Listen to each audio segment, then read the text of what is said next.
जब अंगद रावण के महल में जाते हैं तब अंगद ने रावण से कहा, तू तो मरा हुआ है और मरे हुए को मारने से क्या फायदा।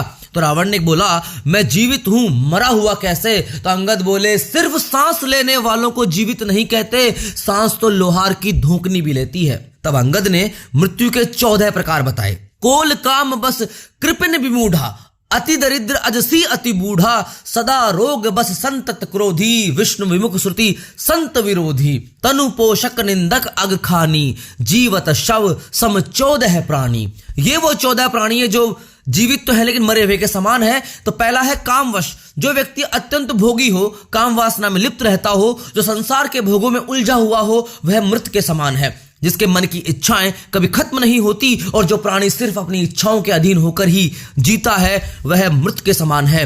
वह अध्यात्म का सेवन नहीं करता है, सदैव काम वासना में लीन रहता है। दूसरा बताया है वाम मार्गी, जो व्यक्ति पूरी दुनिया से उल्टा चले, जो संसार की हर बात के पीछे नकारात्मकता खोजता हो, नियमों परंपराओं और लोक व्यवहार के खिलाफ चलता हो, वह वाम मार्गी कहलाता है।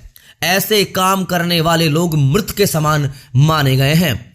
और तीसरा बताया है कंजूस, अति कंजूस व्यक्ति भी मरा हुआ होता है। जो व्यक्ति धर्म कार्य करने में, आर्थिक रूप से किसी कल्याणकारी कार्य करने में, हिस्सा लेने में हिचकता हो, दान करने से बचता हो, ऐसा व्यक्ति भी मृत के समान होता है। और चौथा है अति दरिद्र, गरीबी सबसे बड़ा श्राप है। जो व्यक्ति धन, आत्मविश्वास, सम्मान और साहस से हीन हो, वह भी मृत ही है। अत्यंत दरिद्र भी मरा हुआ है। गरीब आदमी को दुत्कारना नहीं चाहिए क्योंकि वह पहले से ही मरा हुआ होता है।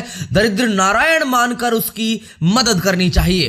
पांचवा बताया है विमूढ़, अत्यंत मूढ़ यानी मूर्ख व्यक्ति भी मरा हुआ ही होता है। जिसके पास बुद्धि विवेक ना हो, जो स्वयं निर्णय न ले सके, यानी हर काम को समझने या निर्णय लेने में किसी अन्य पर आश्रित हो, ऐसा व्यक्ति भी जीवित होते हुए मृतक के समान ही है। मूढ़ आध्यात्म को कभी नहीं समझता। छठा बताया है आजसी, जिस व्यक्ति को संसार में बदनामी मिली हुई है, वह भी मरा हुआ है। जो घर, परिवार, कुटुंब, समाज, नगर, राष्ट्र किसी भी इकाई में सम्मान नहीं पाता, वह व्यक्ति भी मृत के समान ही होता है। मृत व्यक्ति का 7वां प्रकार है सदा रोगवश, जो व्यक्ति निरंतर रोगी रहता है, वह भी मरा हुआ है। स्वस्थ शरीर के अभाव में मन विचलित रहता है, नकारात्मक हावी हो जाती है, व्यक्ति मृत्यु की कामना करने लग जाता है। जीवित होते हुए भी रोगी व्यक्ति जीवन के आनंद से वंचित रह जाता है। उसके बाद 8वां प्रकार बताया है अति बूढ़ा, अत्यंत बूढ़ा व्यक्ति भी मृत समान होता है क्योंकि वह अन्य लोगों पर आश्रित हो जाता है। शरीर और बुद्धि दोनों अक्षम हो जाते हैं। ऐसे में कई बार हम स्वयं और उसके परिजन ही उसकी मृत्यु की कामना करने लगते हैं ताकि उसे इन कष्टों से मुक्ति मिल सके। 9वां प्रकार बताया है सतत क्रोधी, 24 घंटे क्रोध में रहने वाला व्यक्ति भी मृतक के समान ही होता है। ऐसा व्यक्ति हर छोटी बड़ी बात पर क्रोध करता है। क्रोध के कारण मन और बुद्धि दोनों ही उसके नियंत्रण से बाहर हो जाते हैं। जिस व्यक्ति का अपने मन और बुद्धि पर नियंत्रण ना हो, वह व्यक्ति जीवित होकर भी जीवित नहीं माना जाता। पूर्व जन्म के संस्कार लेकर यह जीव क्रोधी होता है और क्रोधी अनेक जीवों का घात करता है और नरकगामी होता है। मृत व्यक्ति का 10वां प्रकार है अगखानी, जो व्यक्ति पाप कर्मों से अर्जित धन से अपना और परिवार का पालन पोषण करता है, वह व्यक्ति भी मृत के समान ही है। उसके साथ रहने वाले लोग भी उसी के समान हो जाते हैं। हमेशा मेहनत और ईमानदारी से कमाई करके ही धन प्राप्त करना चाहिए। पाप की कमाई पाप में ही जाती है और पाप की कमाई से नीच गोत्र निगोद की प्राप्ति होती है।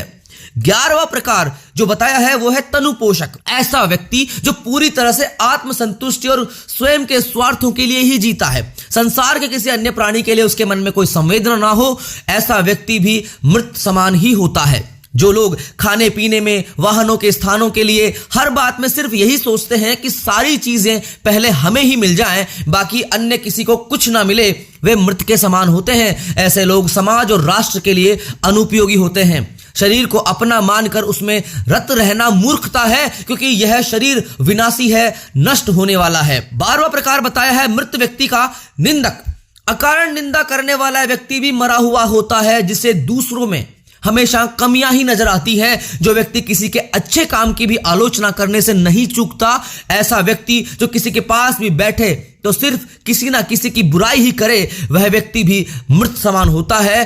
परनिंदा करने से नीच गोत्र का बंध हो जाता है। मृत व्यक्ति का 13वां प्रकार बताया है परमात्म विमुख। जो व्यक्ति ईश्वर यानी परमात्मा का विरोधी है वह भी मृत के समान है। जो व्यक्ति यह सोच लेता है कि कोई परम तत्व है ही नहीं, हम जो करते हैं वही होता है, संसार हम ही चला रहे हैं, जो परम शक्ति में आस्था नहीं रखता, ऐसा व्यक्ति भी मृत माना जाता है। और 14वां और आखिरी प्रकार बताया है श्रुति संत विरोधी। जो संत ग्रंथ पुराणों का विरोधी है वह भी मृत समान होता है। श्रुत और संत समाज में अनाचार पर नियंत्रण का काम करते हैं। अगर गाड़ी में ब्रेक ना हो तो कहीं भी गिरकर एक्सीडेंट हो सकता है, वैसे ही समाज को संतों की आवश्यकता होती है, वरना समाज में अनाचार पर कोई नियंत्रण नहीं रह जाएगा। अतः मनुष्य को इन सब 14 दुर्गुणों से यथासंभव दूर रहकर स्वयं को मृतक समान जीवित रहने से बचाना चाहिए। जय श्री राम।